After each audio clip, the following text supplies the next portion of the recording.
everybody. I'm Ann. So thank you for braving what now is a storm that seems to be passing, so that's good. Maybe we won't be in the rain. So anyway, I am Ann Cutvillanane, otherwise known as Annie Gets It Done. And who is new here? Who is about a third, usually a quarter or a third of the room is usually new.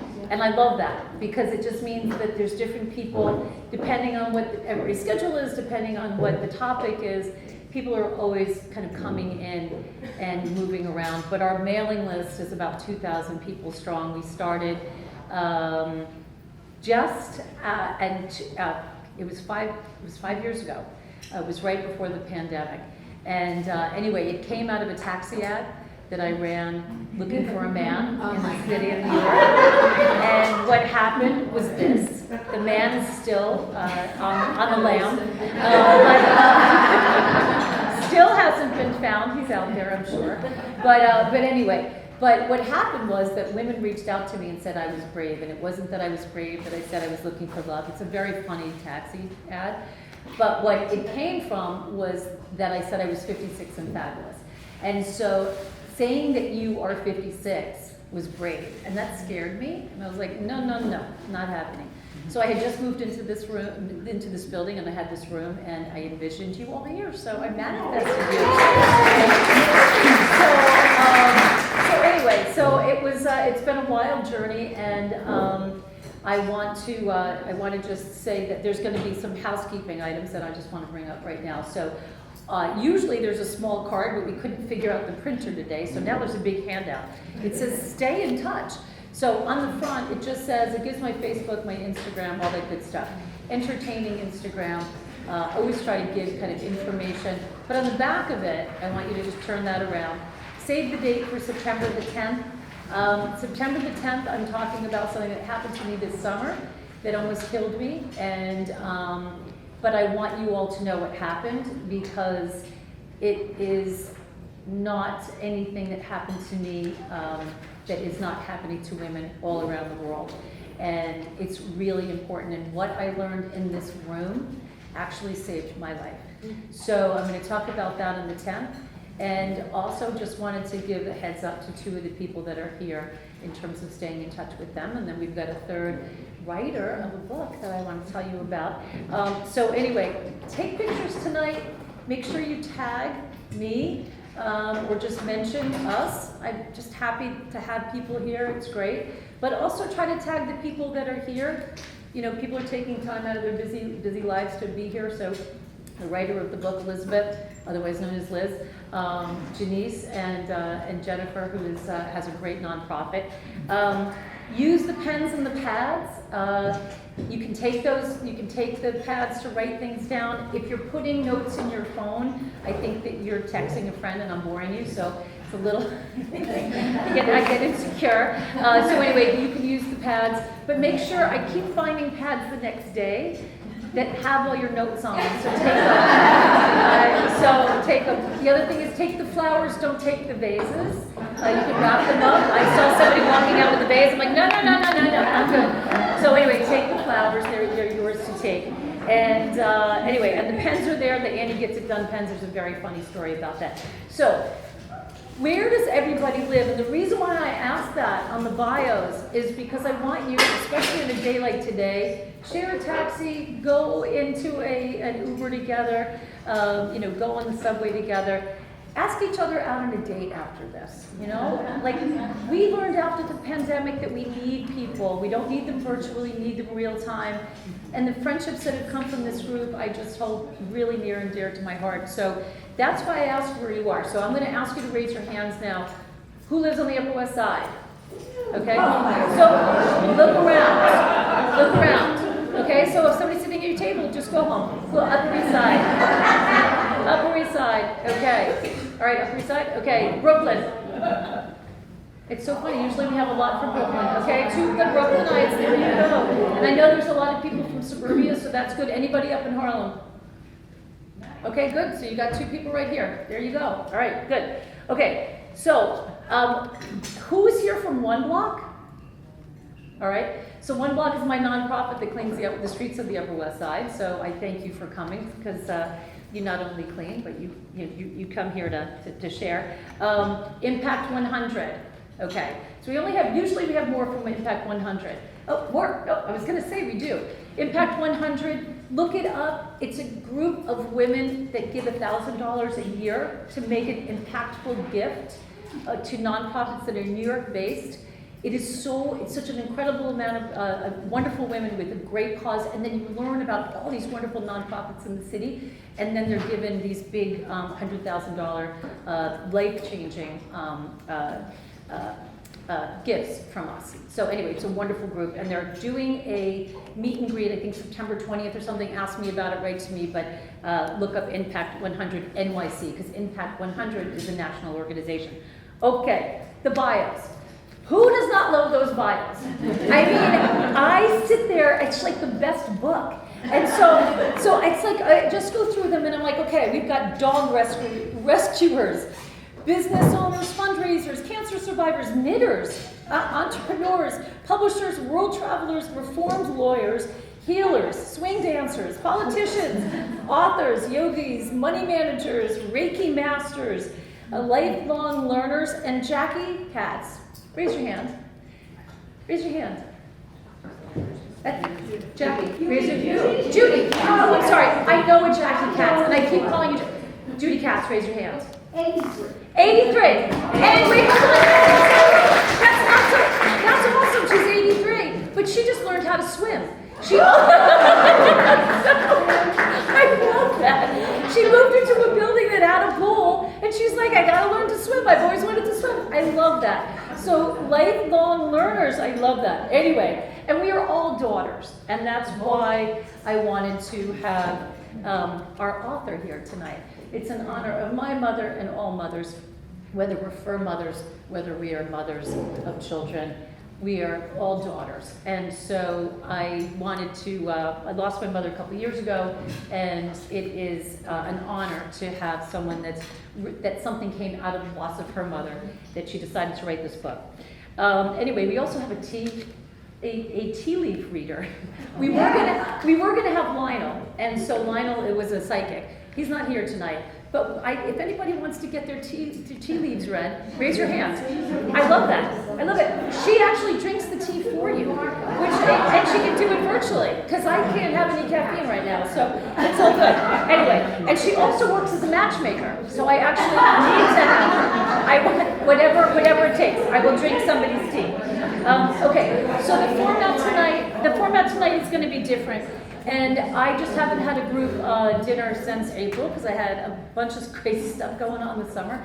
But anyway, so I wanted to just put 3 people that I just thought were cool. So I'm going to have to do it in kind of 15-minute increments, and I usually have one person talking about one subject, but tonight's going to be a little different. So I'm going to bring up Janice. And I'm going to say just a little bit, come on up here, girl. So, I met Janice, through our hair cutter, through Terry. And she said, you have to meet Janice, who's a wonderful acupuncturist. And my daughter at the time, my little one, she was, I guess this must have been 15 years ago, right? High school. Yeah, they were high school even? Yeah. Okay, so you can imagine having a high school person to do acupuncture was not going to happen, right? So I was like, well, how about we do it at home and we can all do it together? Like, it was captive. I locked them in the room. It was on a Monday night, Anyway. and I went from each room and heard all the stories. So I was like, Yeah, exactly. I hate my mother. It's like she's such a pain in the ass. She's putting needles in my eyes. So anyway, but they loved Janice, and Janice also helped them with their skin. You can see her beautiful skin. So anything about skincare, they were in. They didn't care it was helping their gallbladder or any of that. They did not care. But anyway, I really saw that it helped, and they loved you, and they trusted you. So recently, my daughter had this thing called POTS, and for those of you, you're going to hear about POTS because of the Olympics. The Olympic swimmer has POTS, right? And she has POTS, which comes a lot of the times from an underlying, either like something traumatic happens or an underlying virus. So people are getting it because of COVID.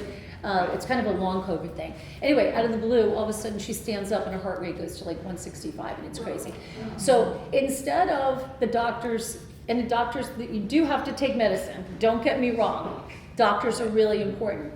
But often what happens is that doctors treat what's happening and not why it's happening. Why is my 23-year-old standing up and her heart is going 165? So I immediately thought of you. And it was because they loved you and they trusted you. And what was really wonderful about it is that she kind of was on her knees, that she was so desperate about, like, I gotta do something, but this is crazy. And she went to you and she immediately felt better. And I was like, thank God, because had she not, I wouldn't have gotten her back. But she did, and it really is a testament to how important acupuncture is. So I'm just gonna ask you, in 2 minutes or less, can you tell us what you do? So, so first of all, you're a doctor, but what is your degree in? The doctor degree is in traditional Chinese medicine, which means we do herbs, and it's a whole holistic study that you, not just acupuncture, because acupuncture is great, but it's just one of the tools we have. And a lot of the tools, it's like the original coaching. 2,000 years ago, they would look at how's your diet, how's your poop, how's your sleep. All of that comes into play. And so when people come into my office, my clinic, or I come to them when I came here, it's first of all listening to the person, their voice, Their tongue? You look at their tongue, take the pulse. So you're getting a sense of where they are at. And then the treatment comes from there. So it's a practice in that intuitively and with all my background, bring to that person to heal. I always tell people, I am not here, I'm not standing over you healing you. What I am doing is bringing the catalyst for your own bodies to heal, because we have the ability to heal. When your daughter came in, I'm like, you can heal because you are strong and resilient. Because I saw her change every week a little better. And that was because of the strong belief of her ability. And I feel that's part of my job, or my passion, is to inspire us to heal ourselves. I had a serious accident when I was 13 in a motorcycle accident. The boy died. They said I would never ever dance. I would never ever have an eye, a kidney, whatever, live.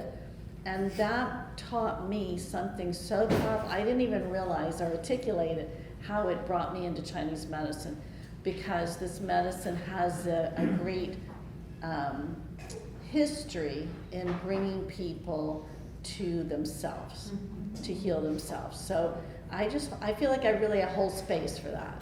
And each person's different. Like Anne's different from her daughters, and I love that moment of coming into the household and all three of you were such different places, and to walk in and meet the person. Where's that person? Where's this person?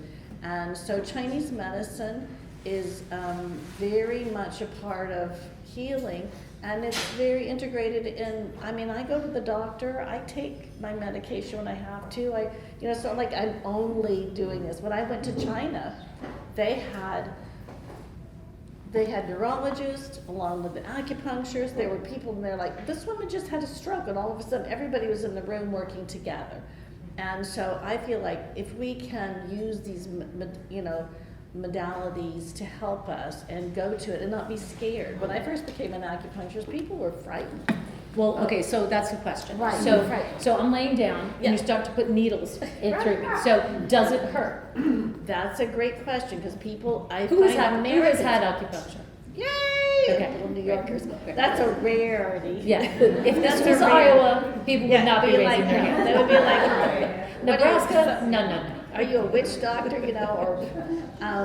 So I tell people we have to reframe it. Yes, needles can be stimulating. Needles can activate. But is that pain? I don't know. So I don't find it painful. They're so delicate. And I think when you have a good needle technique, it shouldn't be painful or jarring. Are there some areas, like when you're doing reflexology and you can feel hands have all the nerves. So if you're going to needle hands and feet, I tell people this is going to be a little more activating. Say if you came in with plantar fasciitis, I'm like, okay, probably not going to like me, where I'm going to have to go. But you're going to like me a lot more when you're not in pain. So usually once the needles are in, people are out. I just leave people resting to return to their own healing. And so we're tapping into your parasympathetic, which is where we heal.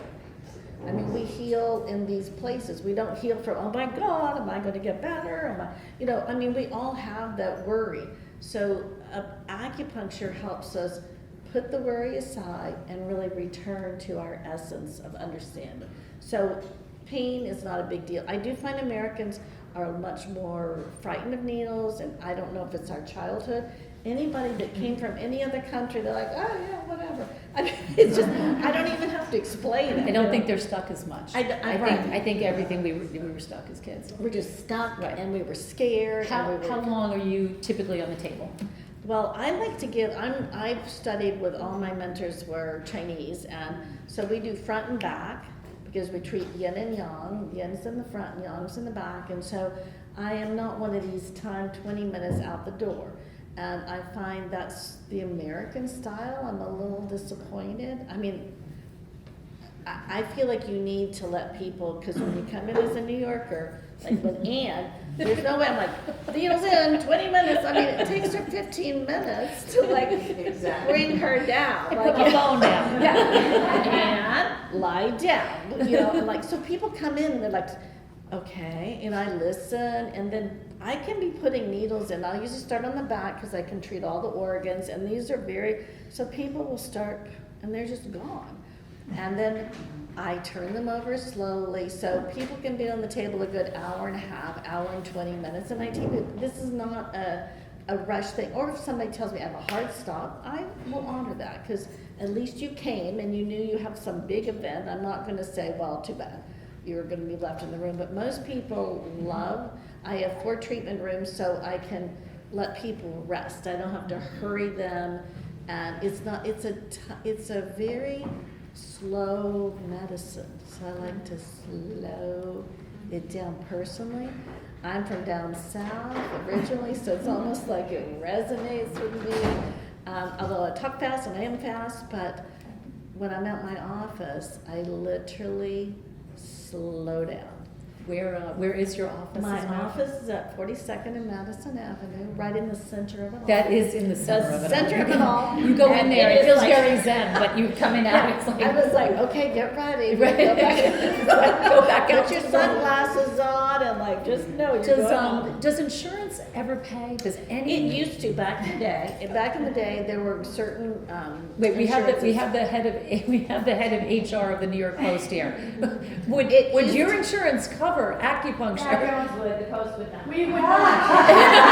I'm a full Listen, supporter of that. Listen, I'm an acupuncturist, and my insurance does not cover my acupuncture. So I said, I'm an acupuncturist, I pay out of pocket. It's not an awful lot of money. My hairdresser costs more.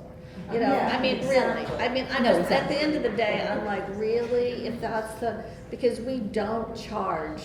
I don't charge big bucks. I mean, house calls I do, yes. If you Yeah. want me to come out of my office, I have to, Yeah, I have to leave. So I have to leave all my patients behind and do that. So that's a different cost. But I tell people, if it's really can't afford it, there's schools where I work, you worked as an intern and you can get acupuncture for $40. You go down to Chinatown.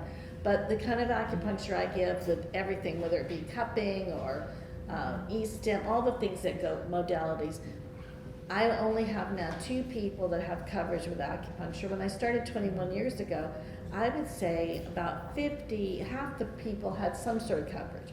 It's just getting worse and worse and worse. Yeah. And now Yes. it's so bad, even if you have coverage, they want me to prove that they needed it. Right. It's medical necessity. I said, how am I gonna prove it? It's not like Right. a surgery. Right. And it's just, or we owe, Preventative is it's what just, it is. it's like a joke. So I would say most often, no, it no Right. longer covers. So people ask me, do you take my insurance? I said, ask yourself, does your insurance take me? Because the answer is no. So Right. that's the problem with this medicine. Right. But it's not, when you think about what you're paying out of pocket for a regular doctor's appointment, it's insane. Thousands, yeah. But you want to not stop going to the doctor. You want to not be at the doctor's office as much. I think we all need to, when you're talking about getting to that quiet place, we talk about meditation. We had Bob Roth here from TM, the David Lynch Foundation. Getting to that quiet place, we all know about that place inside of us, that inner voice. Yes. But it's also, when you're on the table and you're taking care of your body, because you're trying to get your power back. This is about, that really speaks to what this room is about. Right, absolutely. Get our voice, get our power, get our health, get our energy, get it back and feel the, who was I talking You to? participate in Gina, your own about health. about our badass pussy power, Right. right? we were talking about it. I mean, I moved here as a dancer, and when I went to I was always injured. I was like 23, and I'm working, and so I remember one doctor goes, well, you have to quit dancing for 8 weeks. I'm like, I'm in a show. What the hell? That's ridiculous. So my friend said, go to acupuncture. I'm like, all right, I'll do anything. And the lady was scared the hell out of me, stuck needles in me so powerfully, like she was not gentle. And I felt such a shift. I'm like, what is this magic?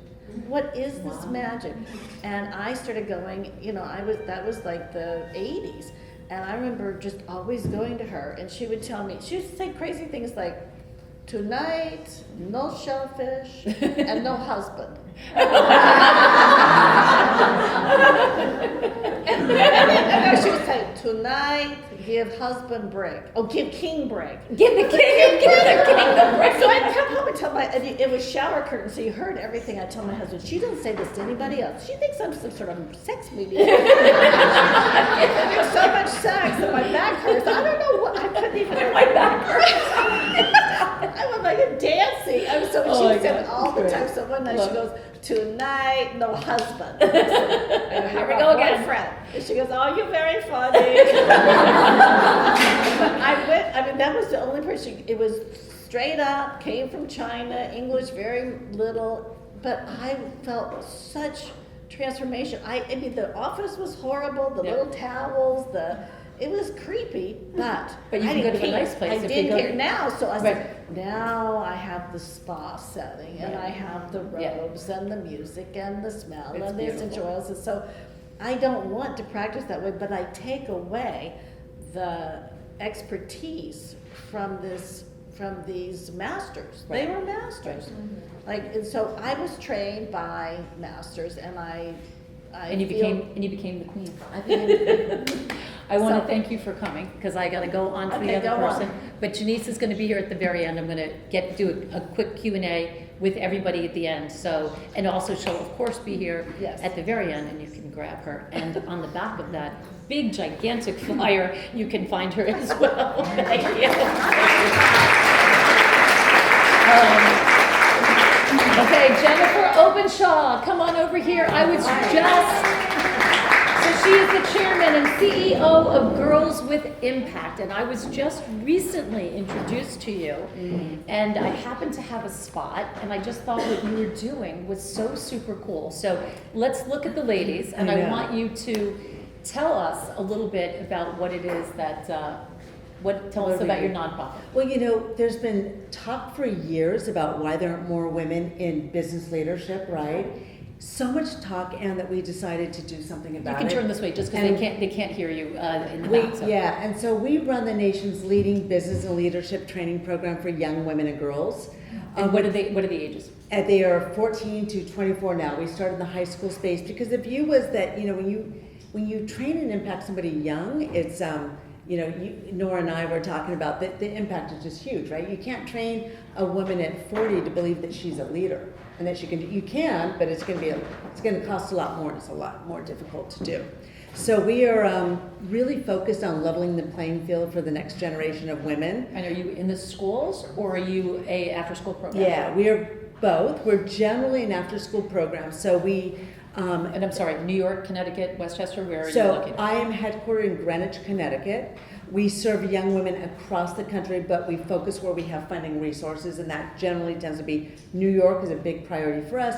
Connecticut, Boston, Massachusetts, and then there's a couple other regions where we have some very big partnerships, like LA Unified School District, we were talking about LA Unified, Atlanta, Dallas, Minneapolis, those are a few regions. So we bring this generally as an after-school program because as a recent trustee said of a major college system that, the school system can't do it. People come out of our best colleges or high school, but let's say college, they are not prepared to look for a job. We spend 20 years and probably, I was saying to Nora, I don't know, it's maybe $500,000 per person training them for 18 years plus college. They don't know how to look and be ready for a job. So explain to me what you mean by that. So what skills are they lacking? Yeah, And why so- do you think they're lacking them? Yeah. But what skills are they lacking? So 85% of employers say that new hires lack basic skills, things like collaboration, problem solving, agility, email, basic executive skills. So we are focused on making sure that they're more prepared to step into the workforce on day one. So and how are you doing that? Yeah, so the signature program that we started is what we call a mini MBA. It's a business and leadership academy, after school generally. In a few cases, we do this in the school day, but after school. And how many? So Oh, this let's is say good. Let's do it. Yeah. let's say in New York, is this in a public school? I'll Is it give a you- private school? yeah, let And me then give you- how many people would be in Yeah. that typical group? So last year we put 3,000 young women through our academy. They will be in it. So tonight there's probably, I was telling Nora, there's probably 10 to 20 classes tonight of no more than 25 per class. They are in a class live online from across the country with an instructor who's got a business degree and work experience. And over the 10 weeks, these young women are bringing an idea to life. A for-profit idea, a non-profit idea, and in the process of that, they're learning business fundamentals. They'll come out of it having learned stuff straight out of Harvard Business School. What is SWOT? And none of us knew what a SWOT was at 15, right? What a SWOT I don't is. know it at 62. Yeah, So- yeah. Right. But what now, what is a SWOT? So right, a value proposition. So what now, what is What is this?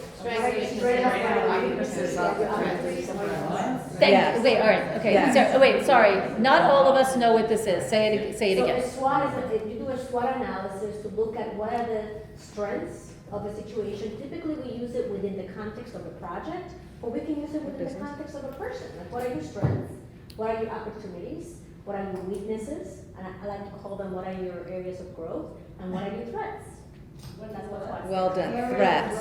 Strengths, weaknesses, opportunities, and threats. So it's just a good And example. threats or Threats. threats? Threats. Like what's something that can come at you that you have to be prepared Got it, for. got it. So really, so concepts come straight out of Harvard Business School, literally. So these young women Are after these people the teachers, are they volunteering? No, they're paid. And the reason they're paid is that it's a really big lift. They're really like an adjunct at a business school. They have MBAs generally. They have real business experience. They have to deliver our curriculum. They have to show up, and they have it's a lot of work actually, because they're helping these young women from all different backgrounds, and some of them maybe challenging backgrounds to like get through this program. But if they do, they come out of it with a business plan, a venture pitch, a prototype. They now have resume material. They can go in an internship or a college and talk about this venture, and it's a complete game changer for them. So we have young women who've gotten double, and in fact, tomorrow I have a meeting with a major investment bank, and one of my students is coming with me. This girl just graduated Howard. She got 2 full ride offers to Babson and Howard because the program sets them apart. The colleges don't see this background. And yet, going back to what companies want, it's foundational business skills so that they're more ready on day one. But because in the academy, it's their idea, it takes on so much more interest. Right. So that's Are the they academy. There's paying for it? mentoring and there's other programs. Are they paying for it? No, they do not. So all the money we raise, we use that to go into school systems and boys and girls clubs and all sorts of things to recruit and bring these young women into our program. And do they have to be do they have to have a special, do they have to have lots of references? Or are you only picking zero. them? And the reason we do is there's just countless examples of people who've been extraordinarily successful CEOs, and they were C students. So no. I believe that the school system is not engaging for, how many went to the school system and found it like not engaging, right? The reason this is more engaging is because it's their It's idea. real time, exactly. And they're No, not 100%. regurgitating, it's their, so they're applying a budget, a marketing plan, a customer persona to their venture. And now when they sit down with Johnson & Johnson, whoever, and they say, you know, I did a SWOT, tell me what is your value proposition? They have, it's done. So, and then on top of that, we track a lot of data and outcomes on these women. So confidence and a lot of the work readiness skills. How many women have you put through how old is the organization? Yeah, so it's about 7 years old. We And- put 16,000 through. My core team, but 3,000 through in the last year alone. So how can we help you in terms of, you need funding, but do you also need connections for the kids that are going through these programs and when they get on the other side in terms of job opportunities, or what, Yeah. like, tell us? We're looking, so now that we've done this and you know, raising money is not easy and we couldn't plan ahead. So now for the first time, we're on a 3-year strategic plan. We are looking to raise $10 million to put 50,000 young women through. Some exciting, really exciting programs, I think, really geared to meeting these young women where they are. And the ways that people can be a part of it is anything from financial support makes a big difference, because that's really what prevents us from going from here to here in terms of the number. What's So your annual budget now? 1.2 million. That actually might be an Impact 100 person, right? Is it Impact, Ellen? Does Ellen know, is it over $1 million? It's between $1 million and $5 million, I right? don't remember what the max is. Right, okay, anyway. we So can I talk. want everybody to be a part of this. I would love you to think of us for your philanthropic giving. Just to give you a feel, it costs us about $1,000 to put a girl through all our programs. We talked about the academy, there's mentoring opportunities, and we're a couple other programs, including an alumni network, because we know we have a pretty exciting alumni network. So somebody could fund us $1,000, basically underwrites a young women, introductions to companies, mentoring is part of that. Do you need clothes by any chance? I'm wondering. You know, it's so funny No, because in I terms thought of about interviewing, I yeah. know I've thought about that, and there's so much for us to tackle that we don't. But you know, it's an interesting thought. There's something, you know, we are starting both in Connecticut and New York a regional council, and that is really to help us connect with people who could back what we do. So people who may be philanthropists, retired business leaders. How about corporate funding? Yeah, so corporate is about half of our funding, Okay. and just, Because you we've know, got a lot of corporate. I know, so you that's really, experience, and yeah, like you know, the Wall Street Journal, the New York Post. No, I'm just kidding. No, just kidding. But there's so much, you know, this talent. These young women will say, first off, this generation really wants to drive innovation. They're super smart and capable, right? But they need this early training. And as somebody said to me, the school system cannot do it. They don't have the expertise and they don't have the funding. They're And it's drowning, critical, right. right? They're drowning. Right, they're drowning. And so we are leading the way. And somebody was sharing earlier their involvement in STEM, I think it was.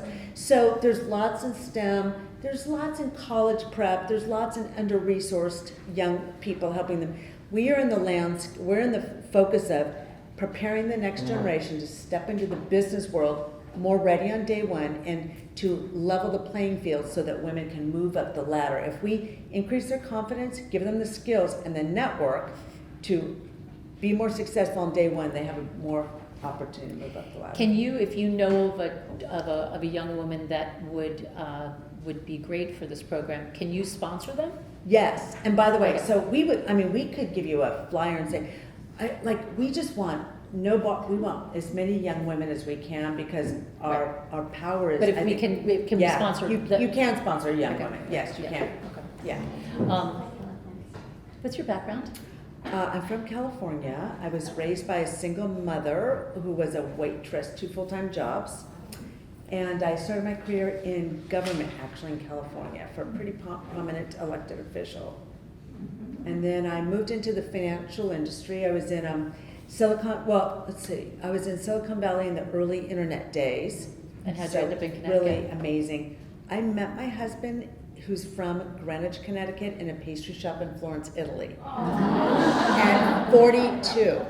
So for anybody wondering, and I really believe this, so I've done a couple books, and I wrote one book after my experience in Silicon Valley, where I would see these men, and I was kind of hobnobbing with some really big venture capitalists, okay, but I feel like I got like, and I thought like, how do these people come together and really build their wealth? So I did some research, and I found myself in Italy for a week to think about life, and I was about this close to giving up on finding Mr. Right. I had been engaged for 10 years. We finally, something Bye-bye. prevented me and held me back. Yeah, to the 10 years. To the 10 years. Right. We separated, and I went to Italy by myself, and I went to Florence for one day, and Randy sat next to me in a pastry shop, and Randy was married for 20 years before me, no kids, and kind of convinced himself that he was maybe not going to ever have kids. And he's super old-fashioned, so he never thought he could divorce, really. And so on one day when he moved on, and I met him, and was his first date in 23 years. Wow. Love that. So, There is hope. yeah, it does. I mean, it really does. Wonderful. But the point was really keeping yourself open to the possibilities. Yes, around exactly, you. because you never know, right You around the never know. corner. And you could at least have a good pastry. If it's Yes. not, if it's not there, it's all I good. love It's all your good. pastry. Thank you so you, much, Anna, and so thank you much for for coming having from me. Greenwich in the middle of the rain. Thank you. And she's Thank Okay, Elizabeth, otherwise known as Liz, come on up.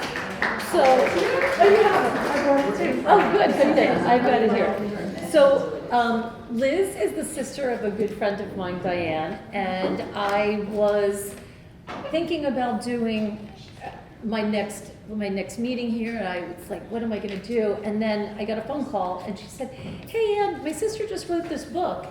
And it was, I think I told you, it was the second anniversary of losing my mom. And she called up and she said, my sister wrote a book. I knew that her mom had passed away quite suddenly because we were closing on an apartment that she was very excited about. And I think we were going to do the walkthrough where your mom was coming to see it. And all of a sudden I got a phone call that her mom had passed away, like very, very suddenly. And I was like, I knew how close she was and the suddenness of it. And I had lost my mother around the same time, but it was a long process. And it's different. It's different when it's long and when it's very sudden. So anyway, so she said, my sister wrote a book. She lives in Spain. Anyway, and it's called Choose Your, and this is moments, right? But it's moments. Mom moments, basically. So I'm going to call it mom moments because I can never, it kind of, trips off my tongue. So anyway, so it's choosing your moments, how the sudden loss of my mother taught me how to live. So I wanted to thank you for, reaching out, Diane, because I think it's awesome. But how did you just self-published this, right? Yes, it's available now on Amazon. I'm so excited. Yeah. So yeah, self-publishing was also a whole nother. And what's your background, real quick? Because I know you're living in Spain. Yes, How I did you live in end up Spain. Obviously, I'm American, as you can tell from my good English, right? People in Spain always say, "Oh, you speak English so well." I'm from New Jersey. I grew up here. I was working in figure skating at the time and decided to change my life and move to Spain when I turned 40. Were you a figure skater or No, I working worked in in the business side. Okay, I worked the in the business side of figure side. skating. So- There you go. Yeah. I forgot to put There that is on a the bio. business side to figure skating. Yeah, Who there knew? needs to be. So then I moved there 13 years ago and got into another industry, believe it or not. We have some lawyers here, into the legal sector, doing media and events and marketing and business development. So that's my background. It's a bit diverse, but I always liked to write. Writing was always very cathartic for me. And in this experience of my mom dying suddenly, which was obviously very sad, and I take the reader in the book through a 24-hour period where I'm home in New Jersey visiting, and my mom dies suddenly, and I realize that often the things we think matter in life don't. All that matters are the moments. Mm-hmm. And it happened literally, the night before the funeral, where I was standing in front of her, and I looked at her just thinking, wow, all these things that we worry about as women, as people, as everything. Nothing matters. All that matters is the moments that you have. So it was kind of my mission to redefine the word moments from a point in time into a tool that people can use to enhance their life. So the book is a short story about that, and then it goes into inspirational quotes on one side of the page, and on the other side of the page is an explanation of that quote using the word moments, something like this. So it's very simple. I brought this copy because my sister likes the paperback. I like the paper. I like the paperback too. Yeah. There were some that I just went through that I really liked, and I think it's super important because when I look at the bios and I know so many of your stories, just in little windows of your stories, and we're all incredibly resilient and survivors. And I love this quote, which is, "I'm not defined by what happens to me. I'm defined by what I do next." Mm-hmm. So I think especially because we are at a certain age where transition is happening in so many ways, and it's, we're all getting knocked down in many different ways, but it's not about getting knocked down, it's about getting back up and about what you're going to do next, which I loved that. How did you kind of decide, were these... On all the quotes. Yeah. I love quotes. I always have loved quotes. There was a lot that we use in our family, some that we can't say out loud. But I would always say to my sister, change your environment, change your mind. That was something I've been saying for years and years. And I have a psychology degree and a coaching certification, energy mastery and all of that, and studied neuroscience, and I remember everything by quotes.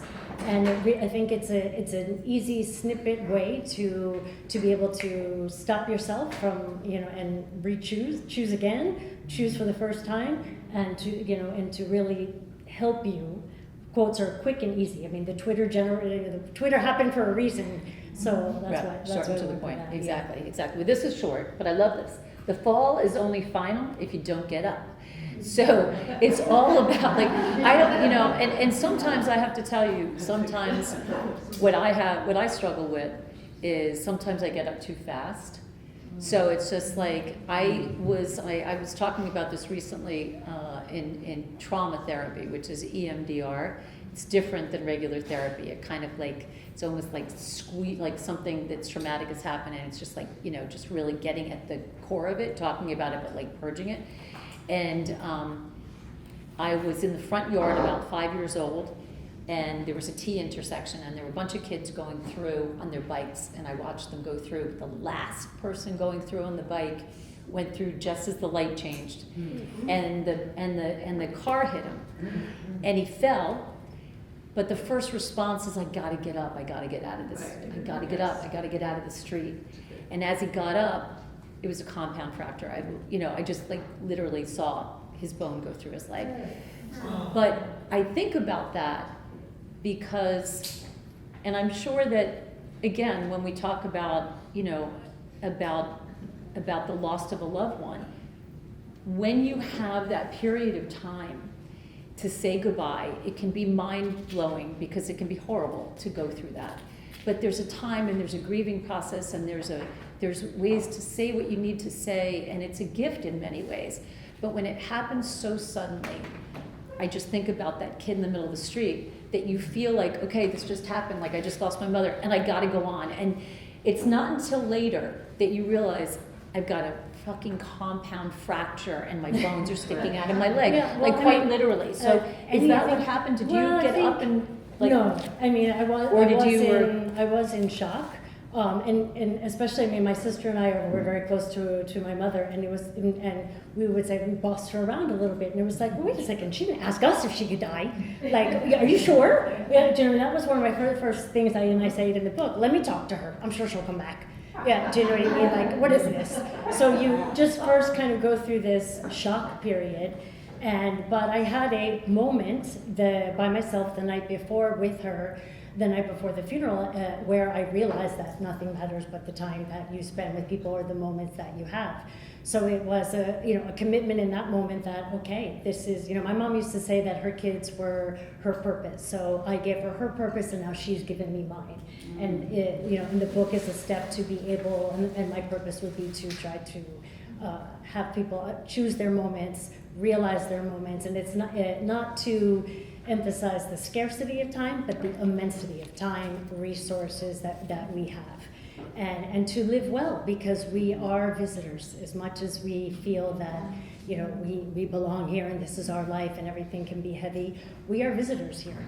And so just like being on vacation, what would you do if you were on vacation? How would you spend your time and how would you look at things? So for the quote that you liked about the fall is not final unless you don't get up, is more for people who make mistakes or who haven't, I don't want to use the word failure, but if something hasn't gone the way that they wanted, that's not the end of the world. Do you know what I mean? That doesn't have to define you. You can get up and start again. But it's also changing the mindset. It's changing how you're looking at something. Always. I It think always is. I mean, For, in grief, and I leaned on choice, intention, and willingness. I was willing to get better. time to take my medication. Sorry about that. All right. It's probably going to go off again. All right. No problem. Do you need to take it now? No. This is the moment. Yeah, exactly. Stay alive. Anyway, sorry, go ahead. Exactly. No, I was just saying that I leaned on choice, willingness, and intention to be able to go on. I was willing to be happy again, and I intended to see happy moments, and I kept choosing them every day, even though you don't want to. Or do you know what I mean? And it was, it's a natural death. We're all going to lose our parents if we haven't already, and but you're never ready for it. So it's an adjustment. I mean, talk about the acupuncture and changing the energy. It is a huge life adjustment. And I think that choice has helped me with that. This moment's message that I feel was gifted to me and now I want to give it out to people has helped me through that. How do you think that she would have wanted to be remembered? Well, I do say in the book that she was the greatest ambassador to happiness. So my last quote is, my mom used to say, think happy thoughts. No matter what. You could come to her like, the guy I'm in love with doesn't like me. Oh, honey, just think happy thoughts. Or whatever it was. And I think that she didn't know what to say to us at some point. So, and she was an ambassador for happiness. So she would, want me and my sister and my brother and our family to be happy and to remember. I mean, she gave us everything. So I think she would want to be remembered. And it's interesting when you look out at the world, I look at the world now and I think, well, it was a person who was here and now she's not. How strange is that? And I'm sure people go through that. But I also think that she brought me here. And not to be sad, not to be miserable, not to be petty, not to be competitive, to enjoy this place as if I was a kid and she took me to Disneyland. Do you know what I mean? So it's just a reframe and trying to look at life in like that. And I hope that the book does that for people. I have it as the paperback because my sister likes that one. Because she says it's easy to put in your bag and you can just open it up to any page. And and that's your quote for the day. This one says, happiness is waiting on your welcome. So it's an easy read and it's something that you can use a lot. And if you notice, the necklace was my mom's locket. And now my sister and I can't lie about our age because our birth dates are in there. And people always ask me, let me see them. I'm like, oh, okay, that's inside. So we can scratch it out. The one that I loved, which was towards the end, all wounds come with wisdom. Yes. And if we don't, it's not easy to see that in situations that are very, very painful. But there is wisdom when you just stop and get to that quiet place. One of the things in terms of talking about grief, and I forget because I have no brain cells left, about who was talking about this recently, but they talked about who's your front row. Who are the people in your life that are your biggest cheerleaders? Who are the people that are going to step up for you? Who is your front row? And so in going through your grief, were there people that were there that you didn't think would? Or You know, Like, it's an interesting. who was there? And- Yeah, it's an interesting question because there is a quote in there that says some paths are for your steps alone. And I don't know, besides my sister or my brother, but we also experience it differently, could understand because every relationship is different. So I really went inward. I'm an extrovert, but I'm also an introvert. At least that's what my HR sister says. So I really went inward because it felt like a mystical experience, as well. And so I went inward and just, I didn't feel, obviously if I needed people, I would call family and friends to be there. I thought it was, my sister and I, we found out in the middle of the night, we called a friend of mine in Madrid because we were like in shock and didn't know what to do. So yes, friends were always there. Some people, friends of mine in Spain who didn't know my mom, and when they read the book, they said it was interesting to read you. Because you can't call everybody every day crying every moment about what's happening. You do need to go on. So I personally went inward, but there's everybody handles it differently. I'm going to ask the speakers to come up and bring their 2 chairs, or we'll get chairs. But I want everybody at the table to. There's 2 things. I want you to kind of talk amongst yourselves, like choose the person next to you, or if it doesn't break up that way.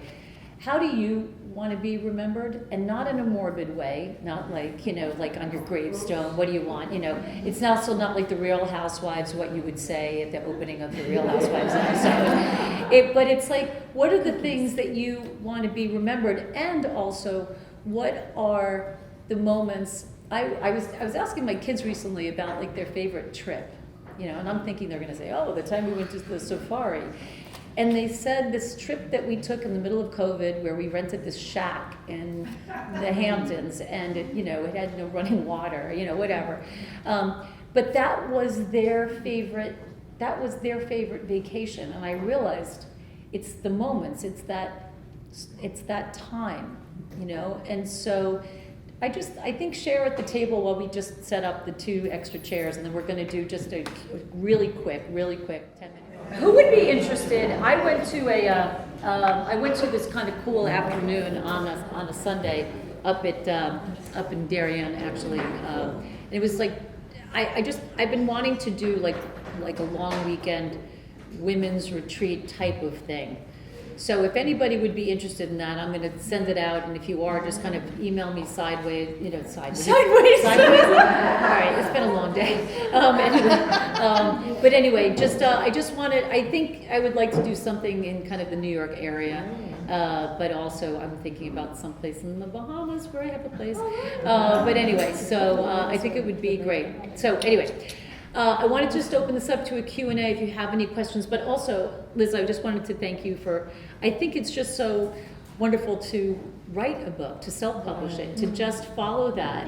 And what a wonderful thing to do for your mom. Oh, thanks. Like, Yeah. what a I'm wonderful- doing a it's a party on Thursday for our friends and family, and that was one thing I kept saying to friends of mine, is I'm so happy for my mom. Like, her cousins are coming, her brothers are coming, people we don't even know, my sister and I don't even know. And I thought how nice that, for her, that they're showing up for her in that way, and that they can see how much we love her. That's so sweet. That's so sweet. And please, when you leave, when you post a picture, tag this. Just say, okay, please, just tag it. It's just choose your moments. I just got it. Okay. Oh, thank Okay. you. That's Yes, so exactly. sweet. Exactly. Because I sent the Thank link, and you. we'll send it also in the thank you email when it goes out. Okay. So, any questions? No, not a one. Oh, so many. How can that be? I have a question. There you go. I know it. For Dr. Janice. Yes. Does the acupuncture, if you do it more often, does it have a more build-up kind of effect? Great or is question. one time, yeah, Great question, because people ask me all the time, what's my treatment plan, or how often should I come? So I tell people it's really about this balancing the scale, so how far you have tipped from homeostasis. So I'll tell people sometimes you're gonna really get to know me, because but if you want to. And if you want to invest in that, or as opposed to somebody who just like, I have a sports injury at golf, you know, like, all right, we can pick, people tell me, you heal me in one treatment. I go, well, that's not good for business. But anyway, it's a cumulative, just like we would work out. So I like to give people, when they come in, this is sort of what we're doing. When Ann's daughter came in with POTS, it's more consistent. When she first came in, it was twice a week. We could have even done more. Now it's down to once a week, and she's on her way. Like, so we look to how many treatments by what the outcome. But it is a cumulative, and it's not a one-shot deal most often. And I think a lot of people say acupuncture doesn't work, and they went once. So that's a great question. Dr. Jean. I have a question for all of you. What would you tell your younger self? What would they tell their younger self? What would we tell our younger self? I think that you can do it. I think that we hold ourselves back because we don't think we can. And I hear it all the time from young women. So you really can do it, and you really have what it takes. You are worthy of receiving. It's a big, I'm still telling my old self that. So younger self and older self, still learning that lesson. I would say, good thing you followed your intuition.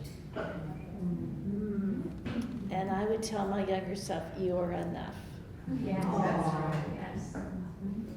We did, in this retreat on Sunday, we wrote a letter to ourselves, 5 years from now, saying, whatever you were writing, but stuck it in an envelope, and we're going to get it in a couple of months, not 5 years, but no, it's like, what would you be, what it's like, what do you think what do you hope to achieve, what do you hope to get rid of, anyway. Yes, Twyla? I would like to ask the speakers and the questioners to project. Okay, I know, we do not, listen, I also have a mic, the problem is it's only one, and then I gotta pass it back and forth. We are trying to project. Okay, yes, Pammy.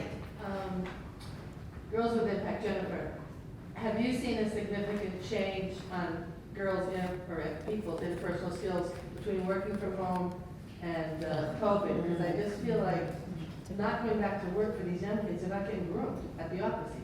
Yeah. So do you mean like within our organization, or just the young women we serve? I said the woman that, or in the woman that you serve, because I think that there's definitely a need, but I think that I would expect that it would have got compounded. Yeah, I mean, it's so interesting because new data shows that the majority of Gen Zers, including low income, prefer to learn and be online. And I think the question is, how do you engage and teach them? And we've talked to a lot of our student graduates, and Is that prefer or learn Yeah, better? I know. What do you think, mean? like, Yeah. I Exactly. prefer to be in my pajamas. Can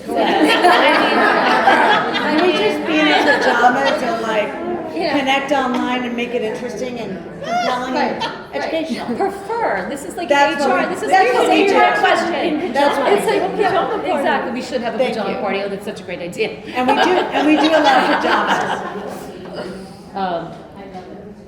Sorry, go ahead. Yeah, I have a question for Liz. Flipping back what Ann said. Twyla, tell her to project. I will project. I'm loud. Twyla keeps us in line. So flipping it back to what Ann asked all of us, now that you've been through this experience, I guess what would you want to be remembered for? Oh, thank you. That's a great question. For this book, for moments. I want to be remembered as the moments lady. When you said when I'm a little old lady, but yes, for this, because I feel like it's a very powerful message, and it hit me very powerfully, and it's simple yet profound. So I hope people remember me for that. Thank you. I'm going to cry now, but this just happened today.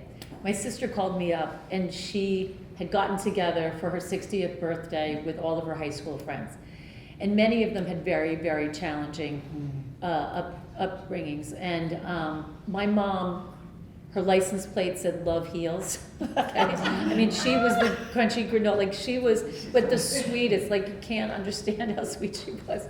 Anyway, so my sister called me today, and her voice started to crack, and she said that Rhonda was this girl that was in her high school and was her good friend, and she had gotten distracted watching TV and left something on the stove, and it lit the house on fire. Oh my God.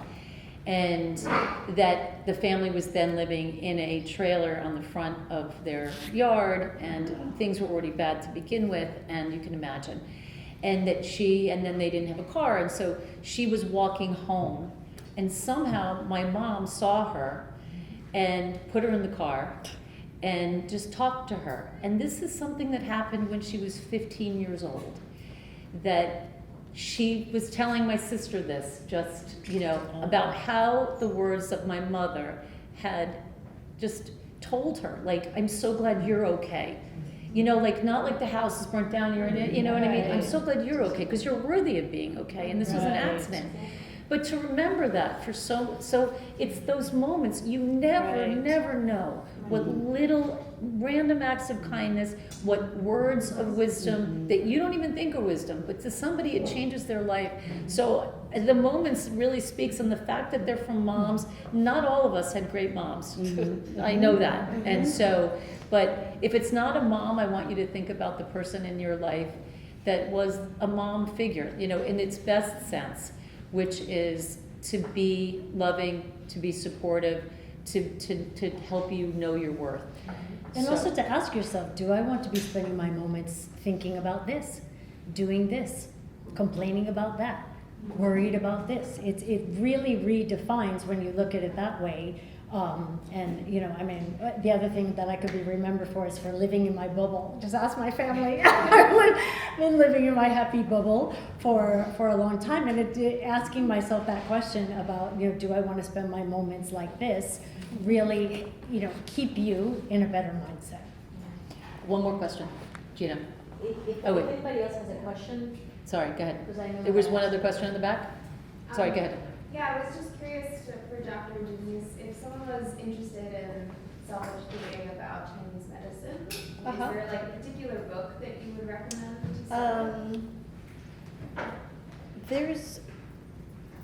I'm trying to think, so many I had were professionals, but Between Heaven and Earth is one. It's kind of interesting about the philosophy, because, when I studied Chinese medicine, I couldn't wait to let's do the medicine. The first class we took was Chinese philosophy. And I'm like, now I understand, because unless you understood the philosophy behind the medicine, it really didn't mean anything. So anything that talks about the philosophy of Chinese medicine, and there's 5 elements of just learning about. So I will think about it further, and you can feel free to email me. I'll give you some. let me, At the top of the head is Between Heaven and Earth is the one kind of a. Usually what we do is we edit the video, and then we post it with the thank you email for coming. And so if you have any books that you think are great, give them to me. I'll put them in the thank you. And also there's a Wise and Wonderful Facebook page. I post a lot on there, but post things that you think will help women. Just look at it from time to time. It's not something that's gonna it's a very good resource. We're gonna come to a close. I'm so sorry, not Jackie, Judy, the swimmer. But we're gonna just because I got to get my folks home. So I want to thank you, ladies, for taking so much time out and driving all the way down here in the rain. And thank you.